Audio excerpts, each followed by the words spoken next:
ओम सजात्म स्वरूप परम गुरु शुद्ध चैतन्य स्वामी ने नमः।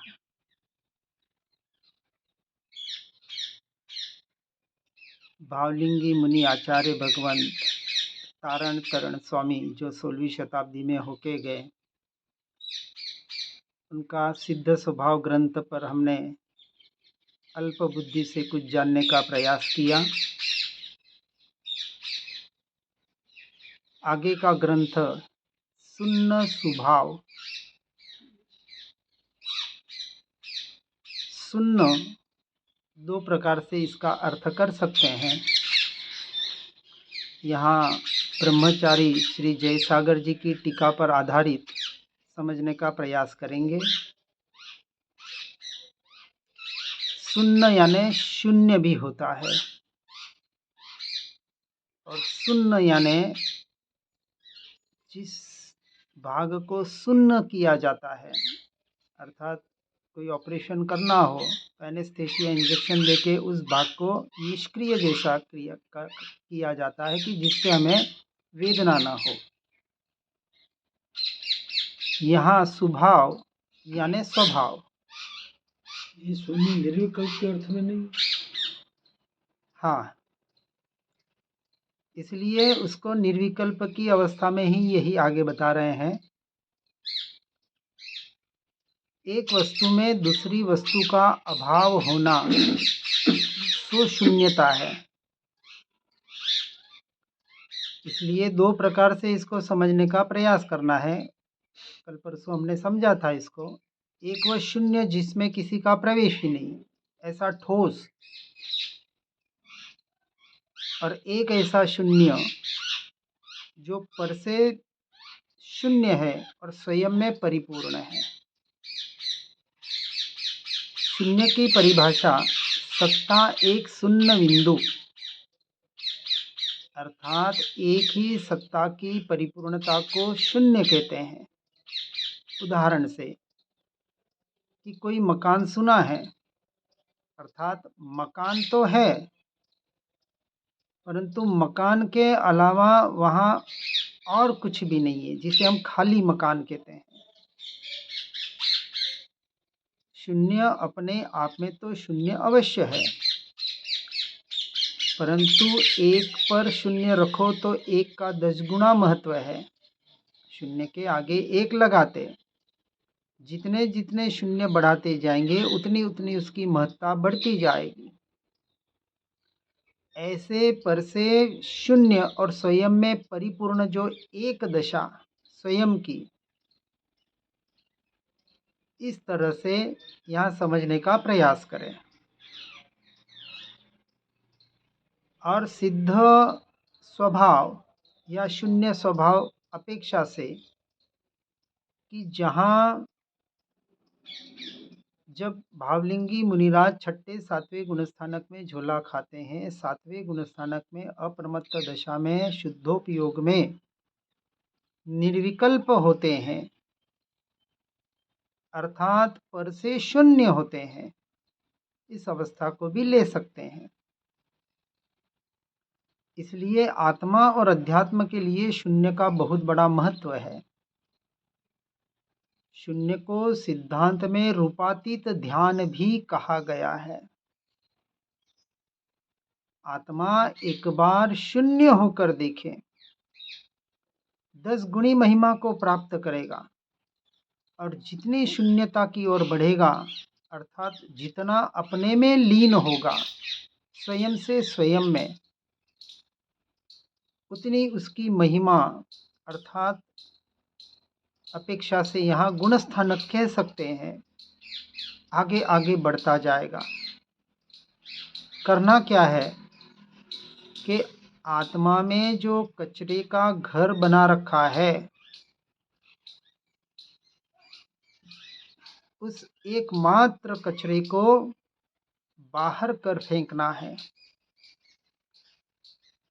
मिथ्यात्व कषाय रूपी कचरा कहे, कर्म रूपी कचरा कहे, आवरण कहे, जो भी कहे, सबसे बड़ी ये मान्यता जो हमने घर कर रखी है, इस घर में स्व के घर में पर को जो हमने स्थान दे रखा है,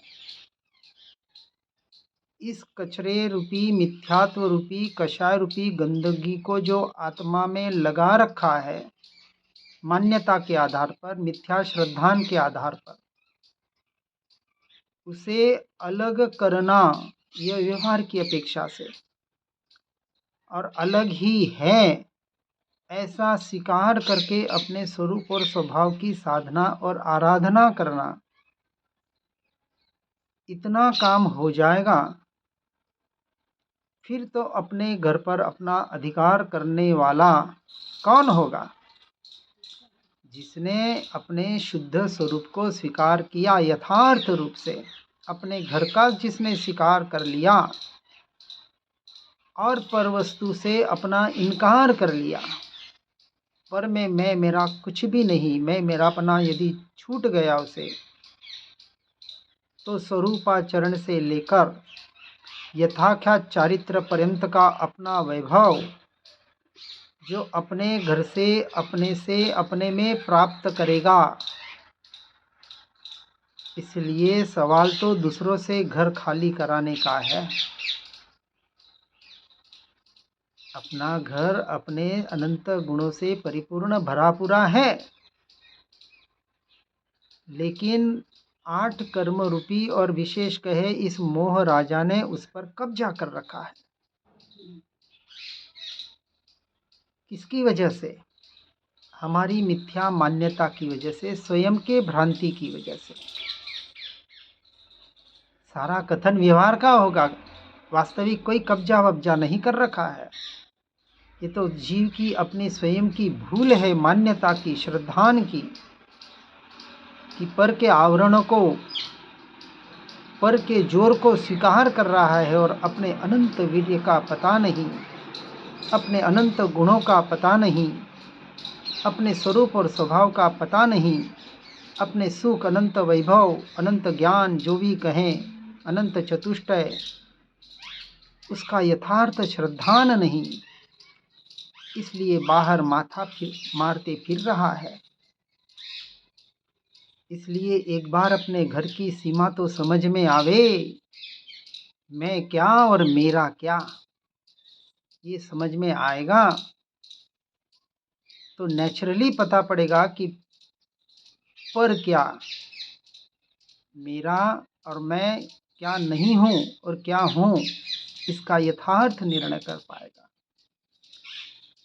अभी तक मैं शरीर, यह मेरा घर, मेरी पत्नी, मेरा पुत्र, मेरे संपत्ति, सब में मैं मेरापना इतना बाहर बिखेर रखा है कि वास्तविक मैं की तरफ उपयोग ही नहीं जा पा रहा है। इतना सुनने समझने के बाद भी नहीं सुन रहे, उनकी तो बात बहुत दूर, कोसों दूर, लेकिन सुनने वाले भी इसी भ्रांति में पड़े हुए हैं। सुन सुन के भी अभी थक नहीं रहे हैं, मात्र सुनने पढ़ने में संतोषी हो रहे हैं। विचार करना अपने भीतर झांक कर कि पर के प्रति मैं मेरापना कितना है। इन भाव कर्म, द्रव्य कर्म, नो कर्म, ये जो उदयागत सारे औदयिक क्रियाएं और औदयिक भाव, इनमें मैं मेरापना कितना है, मूर्छा कितनी है, आसक्ति कितनी है, इसका विचार करें। पर की अपेक्षा से, नास्तिक की अपेक्षा से, ये भी जरूरी है। और स्व का विचार करें साथ में कि अनंत वैभव, अक्षय खजाना, ऐसा निरपेक्ष तत्व में जिसे किसी की जरूरत नहीं। जैसे कहा ना कि कोई राजा या राजपुत्र टूटा फूटा कटोरा लेके भीख मांग रहा हो, सारा वैभव खजाना पड़ा है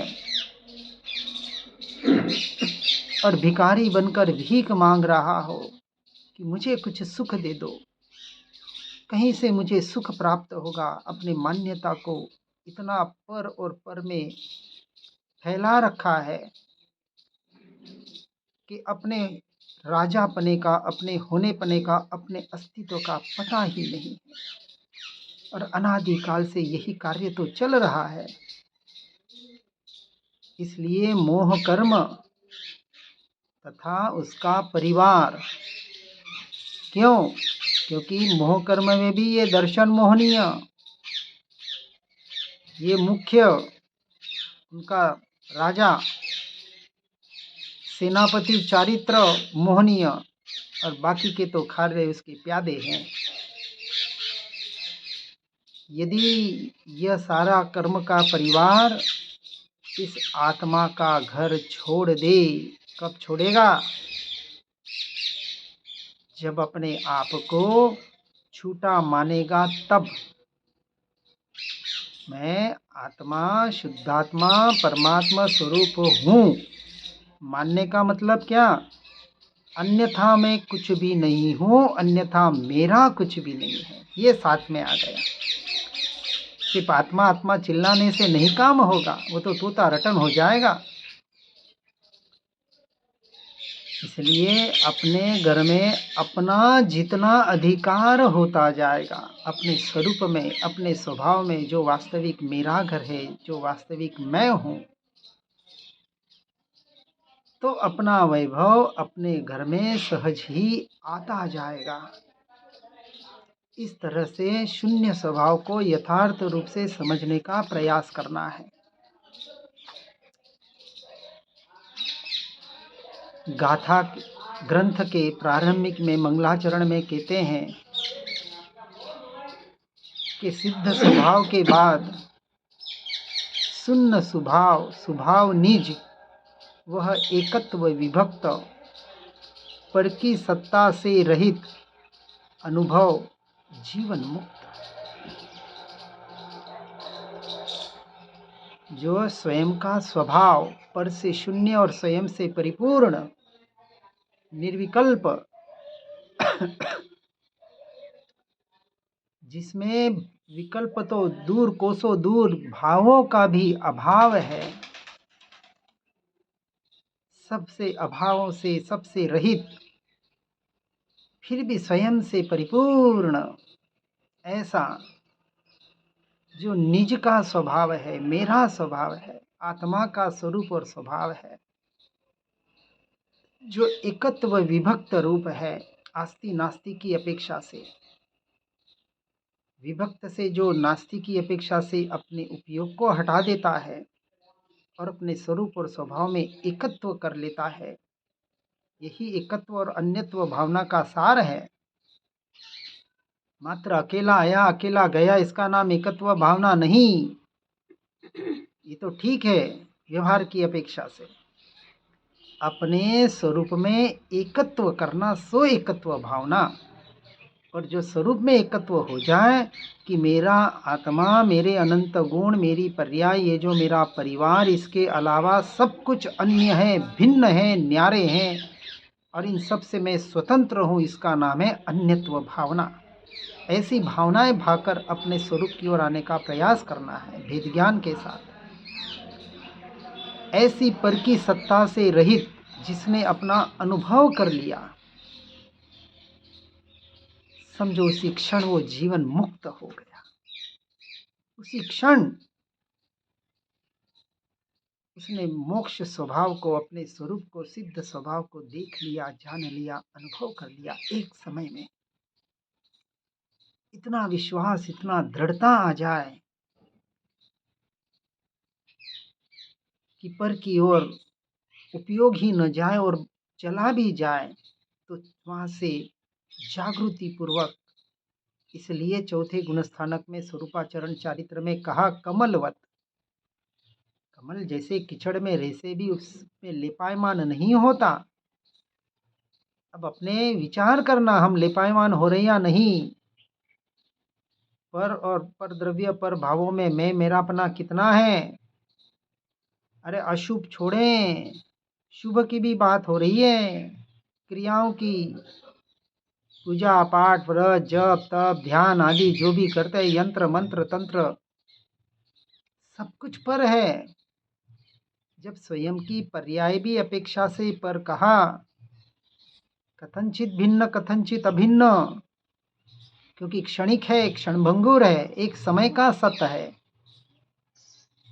ऐसा जिसने अनुभव कर लिया, वहाँ से दृष्टि हटा ली और स्व में दृष्टि स्थापित कर ली, वह उसी क्षण जीवन मुक्त हो गया।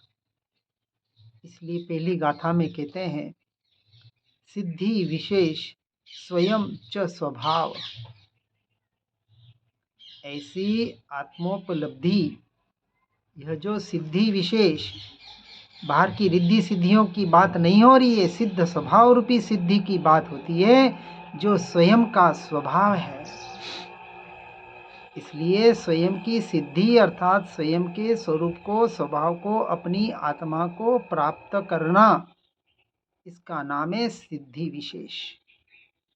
बाहर की रिद्धि सिद्धियां तो अनंत बार प्राप्त कर ली, अब वहां से बचकर एकमात्र अपने स्वरूप और स्वभाव की साधना करनी है और निरंतर इसी में आगे बढ़कर इस ग्रंथ के माध्यम से, इन वचनों के माध्यम से जो जड़ है, पुद्गल है, पर है, अपने स्वयं का, अपने स्वरूप का, अपने स्वभाव का काम करना है।